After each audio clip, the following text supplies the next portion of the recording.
How is everybody doing tonight? That's 3 episodes of Alone, season 8 in the books. Tonight covered from, I believe, day 7 to day 12. We got to see 6 of the 9 remaining contestants and no tap outs. Before we jump into things, the comments are probably going to be a little bit quieter this week because unfortunately I got my last straw, and Dan Jett, Bill Reynolds, Wayne Newsom, whatever alias he's going by, I have blocked in the chat, and I just am sick of it. So we're just going to move on from that and carry forward with our reviews.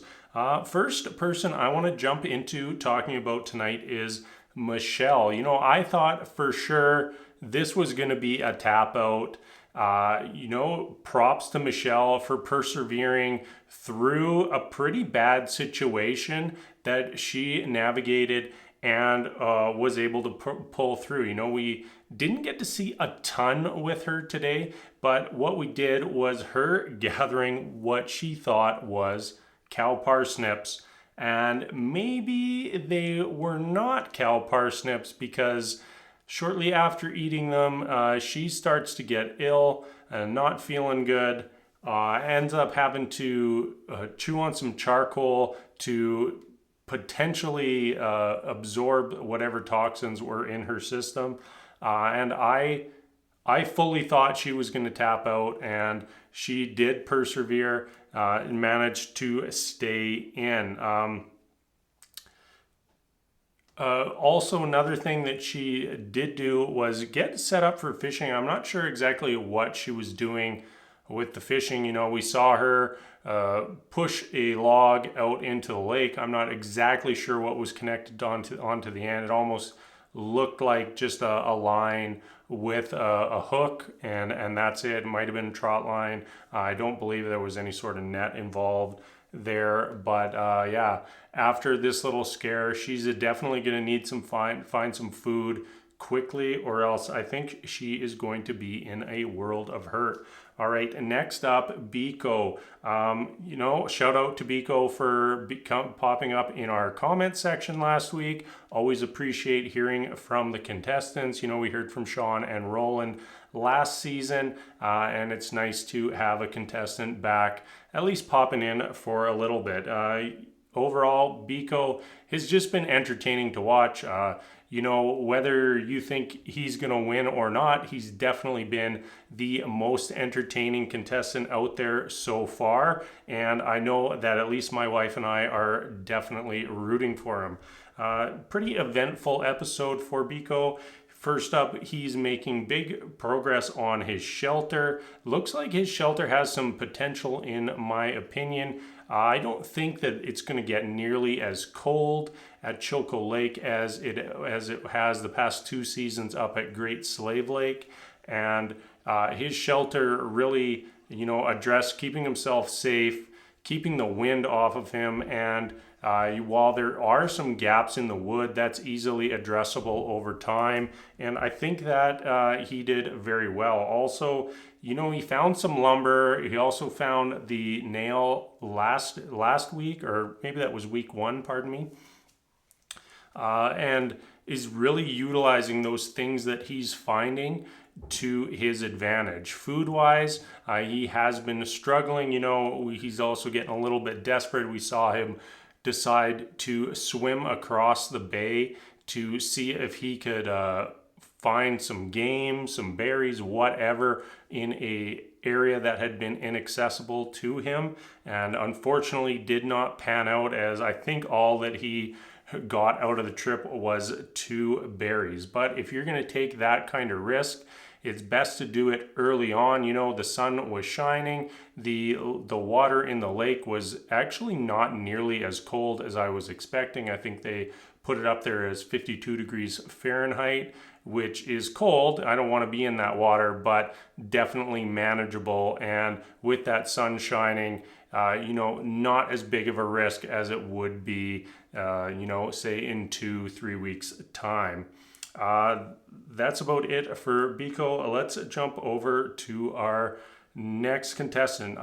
Let's talk about Matt next. Every once in a while, we get a storyline of a contestant and their mouse. You know, even last year we had Callie and her weasel. This season, not as happy of a story with Matt and his mouse. You know, we saw a little bit of a roller coaster.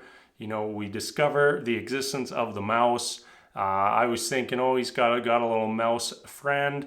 And then next thing you know, the mouse has chewed through his bowstring, which could be a major hindrance. Now, we did see Matt do some repairs and make the bow functional again, but I gotta believe that that bow is not going to be in optimal condition moving forward, and is going to be a target for the mouse to chew through once again. We did see him end with creating a figure four trap for the mouse, and I'm sure next week we'll find out if that paid off for him. I also feel like we missed a lot of what he was doing at his camp. You know, he's got his fire pit set up there. It looked like he'd done pretty well for himself, and I feel like we kind of missed out on a lot of his shelter building, which is unfortunate because it looks like what he has there is a little bit unique and pretty interesting, and it looks like it could stand up quite well out at Chilco. All right, next up, let's jump over to Clay.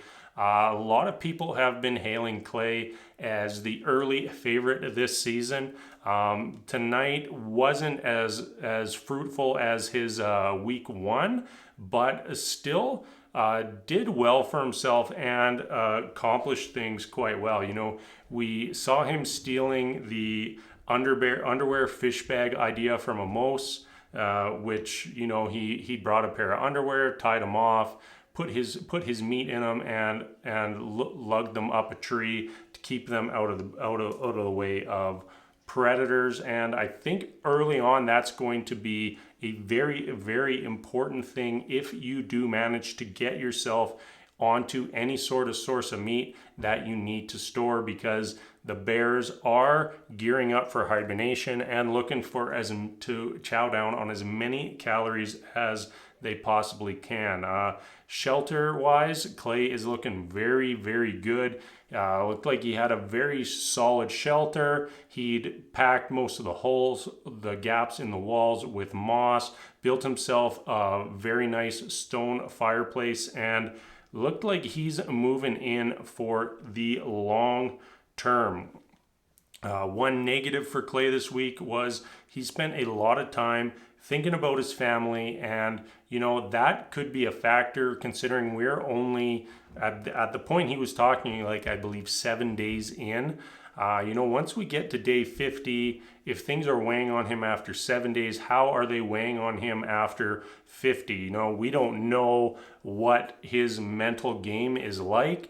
You know, this could be a driving factor for him, or it could end up being a major hindrance. One unique thing about Clay's area is we discovered that it had recently burnt down, so he's having difficulty traversing certain sections because of all the down trees. And you know, if he does get some game, if he has to haul it through a very difficult area like that, it could be a major hindrance for him and could cause him to end up losing some of that game to other predators. He also had a brief bear encounter tonight. You know, nothing came of it, probably about 30 feet away from a bear, I would guess he ended up being. We heard it on the camera, didn't actually see the bear. He had his bear horn out, no bow, because another thing we learned tonight was bear hunting off limits. So, you know, that's not killing a bear, not a strategy to save yourself this season. He did manage to gather himself quite a few berries and found a little hole to dig and hide them for himself until later in the year. Next up, we have Jordon. You know, he didn't pop up till about halfway through the episode, and then all of a sudden there he was, buck naked, going for a bath. You know, we had 2 people enter the lake today. one for a little bit of an excursion and one to just dance around buck naked for a little while. He's really putting together a solid shelter, and honestly it looks like it's way over engineered. I'm seeing what some of the other competitors are doing. They seem like a way lower calorie expenditure, may not be quite as solid, but I think that they will all stand up equally for what the weather potentially has in store for everybody. This is sort of one of his specialties, and as he pointed out, like, he might be a little bit too much of a perfectionist at this aspect of things, and hopefully it doesn't come to bite him in the ass. We did get to see him catch a fish. That was, I believe, our only meat caught of the episode. One fish, one bull trout today. And now looks like next week we're going to watch him go about trying to figure out how to smoke part of his fish and to somehow keep it for himself and away from predators. Lastly, we have Rose. We didn't get much time with her. We got a midnight bear encounter. That almost seems like it's going to be standard for Rose. Just shots of her in the middle of the night sitting in her shelter as a bear walks by. We did see her set off the bear banger to shoo the bear away from her area. Hopefully that works and will give her at least a few days respite from the bears. We also saw her make herself a little fishing rod. Wasn't nearly as nice as Clay's. Also didn't seem like it functioned as well, but that could be something that benefits her if she can get a little more proficient in using that and actually use it to pull in a fish. All right, everybody, that's going to wrap things up for this week.